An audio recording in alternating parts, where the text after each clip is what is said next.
Secret invasion की story की शुरुआत होती है 30 साल पहले, जब स्क्रल्स पहली बार पृथ्वी पर आए थे। दरअसल स्क्रल्स एक एक्स्ट्रा टेरेस्ट्रियल एलियन स्पीसीज है जो अपनी पावर से किसी भी जीव या इंसान का रूप ले सकते हैं और अपनी टेक्नोलॉजी की मदद से मेमोरी को भी कॉपी कर सकते हैं। उनका अपना एक ग्रह था स्क्रॉलोस, जहाँ सारे स्क्रल्स रहते थे, लेकिन क्री सिविलाइजेशंस के लोगों से उनकी दुश्मनी हो जाती है और फिर क्री स्क्रल वॉर शुरू हो जाता है, जिसमें लाखों स्क्रल्स मारे जाते हैं। फिर क्री स्क्रल्स के प्लेनेट को बर्बाद कर देते हैं, जिससे सारे स्क्रल्स बेघर हो जाते हैं और बचे हुए लाखों स्क्रल्स वहां से भाग जाते हैं। जिसके बाद स्क्रल्स पूरे अंतरिक्ष में दूसरे ग्रहों पर अपना रूप बदलकर छुपने को मजबूर हो जाते हैं। इसलिए स्क्रल्स का लीडर टेलोस अपने लोगों को बचाने के लिए ईयर 1995 में पृथ्वी पर पहुंच जाता है। फिर वो कैप्टन मार्वल और निक फ्यूरी से हेल्प मांगता है और उनकी मदद से टेलोस अपनी वाइफ सोरेन और बेटी गाया को बचा लेता है। जिसके बाद कैप्टन मार्वल और टेलोस स्क्रल्स के लिए नया ग्रह ढूंढने निकल जाते हैं, लेकिन क्री पूरे अंतरिक्ष में स्क्रल्स का शिकार कर रहे थे। इसलिए टेलोस और कुछ स्क्रल्स भागकर ये 1997 में वापस पृथ्वी पर आ जाते हैं, जिसमें एक स्क्रल बॉय था ग्रेविक, जो क्री से बचकर अकेले ही एक स्पेसशिप से पृथ्वी पर पहुंच जाता है। इसके बाद फ्यूरी टेलोस और उन स्क्रल्स के साथ मिलकर एक खुफिया जासूसी टीम बनाते हैं ताकि स्क्रल्स पृथ्वी को प्रोटेक्ट करने में फ्यूरी की मदद कर सके, जिसमें ग्रेविक भी शामिल था। और इसके बदले फ्यूरी स्क्रल्स से ये प्रॉमिस करते हैं कि जब तक स्क्रल्स पृथ्वी को सुरक्षित रखेंगे तब तक फ्यूरी स्क्रल्स के लिए नया घर ढूंढ लेंगे। इसलिए टेलोस अपने स्पाई स्क्रल्स के साथ मिलकर फ्यूरी के लिए काम करता है और उनकी मदद से दुनिया भर में होने वाले टेररिस्ट अटैक्स को रोकने, खुफिया जानकारी को हासिल करने और दुश्मनों के ठिकानों को बर्बाद करने में फ्यूरी की मदद करता है। इस तरह फ्यूरी स्क्रल्स के नेटवर्क को यूज करके एक शील्ड एजेंट से शील्ड का डायरेक्टर बन जाते हैं। उसी दौरान फ्यूरी और टेलोस सालों तक एक साथ काम करते हैं और दोनों एक दूसरे के पक्के दोस्त बन जाते हैं। फ्यूरी के टीम में एक फीमेल स्क्रल थी वारा, जो उसे पसंद करने लगी थी। इसलिए वारा एक बार एक लेडी का रूप लेकर फ्यूरी से मिलने आती है, जिसके बाद फ्यूरी को वारा का नया रूप पसंद आ जाता है और दोनों का लव अफेयर शुरू हो जाता है। फिर कुछ समय बाद फ्यूरी वारा से शादी भी कर लेते हैं। फ्यूरी अपने वादे के मुताबिक स्क्रल्स के लिए नया ग्रह ढूंढते तो हैं, लेकिन उन्हें कोई दूसरा ग्रह नहीं मिल पाता। फिर वो अपने मिशंस और एवेंजर्स फॉर्मेशन में बिजी हो जाते हैं। इस तरह करीब 20 साल बीत जाते हैं। इतने सालों में छोटा स्क्रल बॉय ग्रेविक और टेलोस की बेटी गाया अब दोनों बड़े हो गए थे। इसके बाद साल 2018 में थैनोस पूरी यूनिवर्स की आधी आबादी को धूल बना देता है, जिसमें फ्यूरी भी 5 सालों के लिए गायब हो जाते हैं। फिर साल 2023 में एवेंजर्स थैनोस के ब्लिप को रिवर्स करके सबको बचा लेते हैं और फ्यूरी भी वापस आ जाते हैं।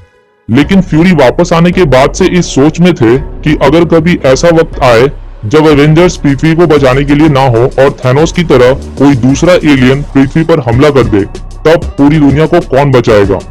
इसलिए फ्यूरी एवेंजर्स के डीएनए सैंपल्स को कलेक्ट करने के लिए ग्रेविक को भेज देते हैं, ताकि जब कभी फ्यूचर में एवेंजर्स दुनिया की रक्षा ना कर पाए तब फ्यूरी नए सुपर हीरोज बनाकर दुनिया को बचा सके। इसलिए ग्रेविक और कुछ स्क्रल्स मिलकर एवेंजर्स और थैनोस के लड़ाई के बाद बैटलफील्ड से सारे सुपर हीरोज और एलियंस के खून से डीएनए सैंपल्स कलेक्ट करते हैं और उसे फ्यूरी को दे देते हैं, जिसके बाद फ्यूरी उन सारे डीएनए सैंपल्स को मिलाकर एक कंप्लीट सैंपल बना लेते हैं, जिसे वो द हार्वेस्ट का नाम देते हैं। फिर फ्यूरी उस हार्वेस्ट को अपने एक सीक्रेट ग्रेव में छुपा देते हैं। इसके बाद वो सेबर स्पेस स्टेशन को बनाने के लिए स्पेस में चले जाते हैं, जहां वो 2 साल से भी ज्यादा तक रह जाते हैं। लेकिन यहाँ पृथ्वी पर स्क्रल्स अभी भी छुपकर रह रहे थे और ग्रेविक को फ्यूरी पर अब भरोसा नहीं था कि वो स्क्रल्स के लिए नया ग्रह ढूंढकर उन्हें देगा, क्योंकि फ्यूरी स्क्रल्स से किए हुए अपने प्रॉमिस को 30 साल बाद भी पूरा नहीं कर पाए थे। इसलिए ग्रेविक के मन में इंसानों के लिए धीरे धीरे गुस्सा और नफरत भर जाता है, जिसके बाद ग्रेविक ये फैसला करता है कि वो अब इंसानों से उनका पृथ्वी छीनकर उसे स्क्रल्स का नया घर बनाएगा। जिसके लिए ग्रेविक जवान और भटके हुए स्क्रल्स को इकट्ठा करना शुरू करता है और रशिया के एक न्यूक्लियर प्लांट में अपना बेस बनाता है, जहां ग्रेविक उन स्क्रल्स का ब्रेन वॉश करके उन्हें इंसानों के खिलाफ जंग लड़ने के लिए वॉरियर्स बना रहा था। फिर वो कुछ अमेरिकन को किडनैप करवाकर उनकी जगह स्क्रल्स से मॉस्को पर बॉम्ब ब्लास्ट करवाने वाला था, ताकि रशिया को लगे कि ये टेररिस्ट अटैक्स अमेरिका ने किया है, जिससे दोनों देश आपस में युद्ध लड़ने लगे और वर्ल्ड वॉर शुरू हो जाए, जिसका फायदा उठाकर स्क्रल्स इंसानों पर हमला कर सके और उनकी नस्ल को खत्म करके स्क्रल्स पृथ्वी पर रह सके। इन सब में गाया भी ग्रेविक का साथ देने लगती है और अपने पिता टेलोस को छोड़कर चली जाती है। क्योंकि गाया भी चाहती थी कि स्क्रल्स के पास उनका अपना घर हो और उन्हें इंसानों के बीच छुपकर ना रहना पड़े। इसलिए गाया स्क्रल्स की मदद करने के लिए ग्रेविक के साथ काम करती है। इधर टैलोस और निक फ्यूरी की राइट हैंड एजेंट मारिया हिल को ग्रेविक के प्लान के बारे में पता चल जाता है। फिर वो दोनों निक फ्यूरी को वापस पृथ्वी पर बुलाते हैं और उसे ग्रेविक के बारे में सब कुछ बता देते हैं, जिसके बाद वो तीनों मॉस्को में होने वाले अटैक को रोकने का प्लान बनाते हैं। इसलिए टैलोस अपनी बेटी गाया को मिलने के लिए बुलाता है और गाया ग्रेविक से छुपकर उससे मिलने आ जाती है, जहां टैलोस गाया को ग्रेविक का साथ छोड़ने के लिए कहता है, लेकिन गाया उसकी बात नहीं मानती। फिर टैलोस उसे बताता है कि उसकी माँ सोरेन अब नहीं रही और उसे ग्रेविक नहीं मारा था, जिसे सुनने के बाद गाया टैलोस की मदद करने के लिए तैयार हो जाती है और उसे अटैक की सारी इंफॉर्मेशन बता देती है।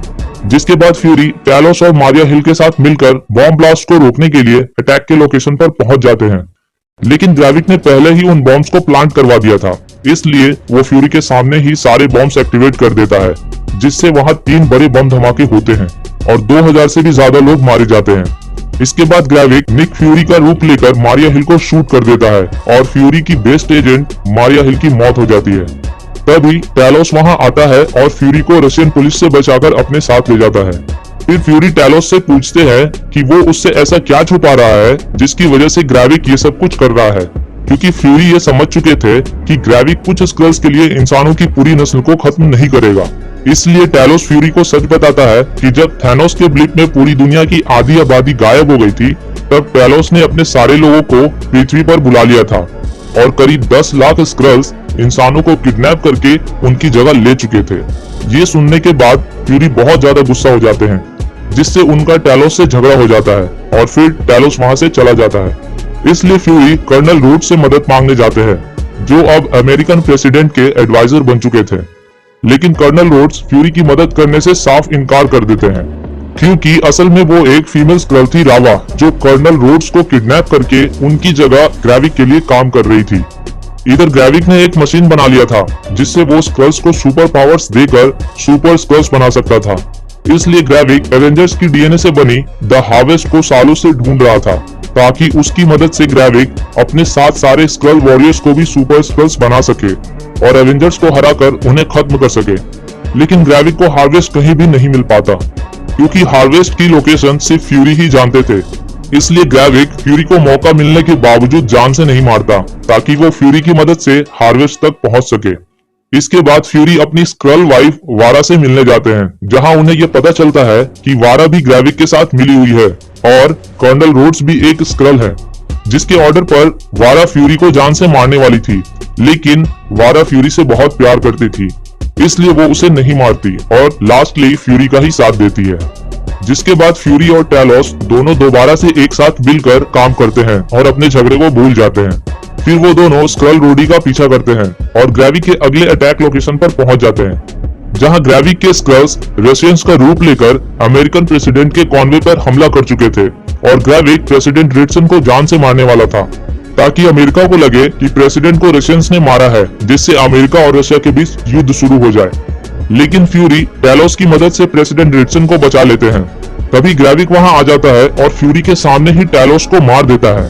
फिर वो वहां से भाग जाता है, जिसके बाद फ्यूरी को मजबूरन प्रेसिडेंट रिटसन की जान बचाने के लिए टैलोस को छोड़कर जाना पड़ता है। इधर गाया अपने पिता टैलोस के मौत के बाद फ्यूरी से मिलने आती है, जहां फ्यूरी उसे समझाते हैं कि अब उसे ही कुछ करना होगा और अपने माँ बाप की मौत का बदला लेना होगा। इसलिए गाया फ्यूरी के साथ मिलकर ग्रेविक को रोकने के लिए तैयार हो जाती है। इसके बाद ग्रेविक फ्यूरी को कॉल करके ये धमकी देता है कि अगर फ्यूरी ने उसे हार्वेस्ट लाकर नहीं दिया तो वो स्क्रल रोडी की मदद से प्रेसिडेंट रिटसन से रशिया में स्क्रल बेस पर हमला करवा देगा, जिससे वहां रहने वाले सारे स्क्रल्स के साथ साथ किडनैप किए हुए सारे लोग और कर्नल रोड्स भी मारे जाएंगे, जिसके बाद अमेरिका और रशिया के बीच युद्ध शुरू हो जाएगा और इस बार वर्ल्ड वॉर 3 होने से कोई नहीं रोक पाएगा, क्योंकि ग्रेविक ने पहले ही मॉस्को पर बॉम्ब ब्लास्ट करवाकर रशिया को भड़का दिया था। इसलिए फ्यूरी ग्रेविक की बात मान लेते हैं और हार्वेस्ट को लेने के लिए चले जाते हैं। लेकिन फ्यूरी ने बड़े चालाकी से ग्रेविक को धोखा देकर अपनी जगह गाया को हार्वेस्ट के साथ भेज देते हैं और गाया निक फ्यूरी के रूप में हार्वेस्ट लेकर ग्रेविक के पास पहुंच जाती है और इधर निक फ्यूरी तब तक प्रेसिडेंट रिटसन के पास हॉस्पिटल पहुंच जाते हैं। जहां वो पहले प्रेसिडेंट रिचसन को समझाने की कोशिश करते हैं कि कर्नल रोड्स एक स्कल है, लेकिन प्रेसिडेंट रिचसन को ये समझ नहीं आ रहा था कि किस पर विश्वास करें।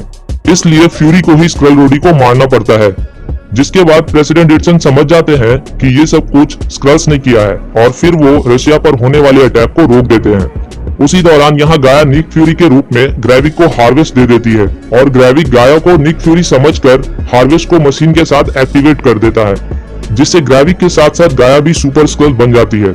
और फिर सुपर स्कल ग्रेविक फोर्सेस सुपर एवेंजर गाया की फाइट शुरू हो जाती है, जिसमें गाया एवेंजर्स के पावर्स को यूज करती है और ग्रेविक थैनोस के साथ बाकी एलियंस के पावर्स को यूज करता है और दोनों के बीच काफी देर तक लड़ाई होती है। लेकिन गाया अंत में कैप्टन मार्वल के पावर्स को यूज करके ग्रेविक को मार देती है, जिससे गाया अपनी माँ सोरेन और पिता टेलोस का बदला ले लेती है। इसके बाद गाया सारे किडनैप किए हुए लोगों को कैद से छुड़ा लेती है और रियल कर्नल रोड्स भी बच जाते हैं।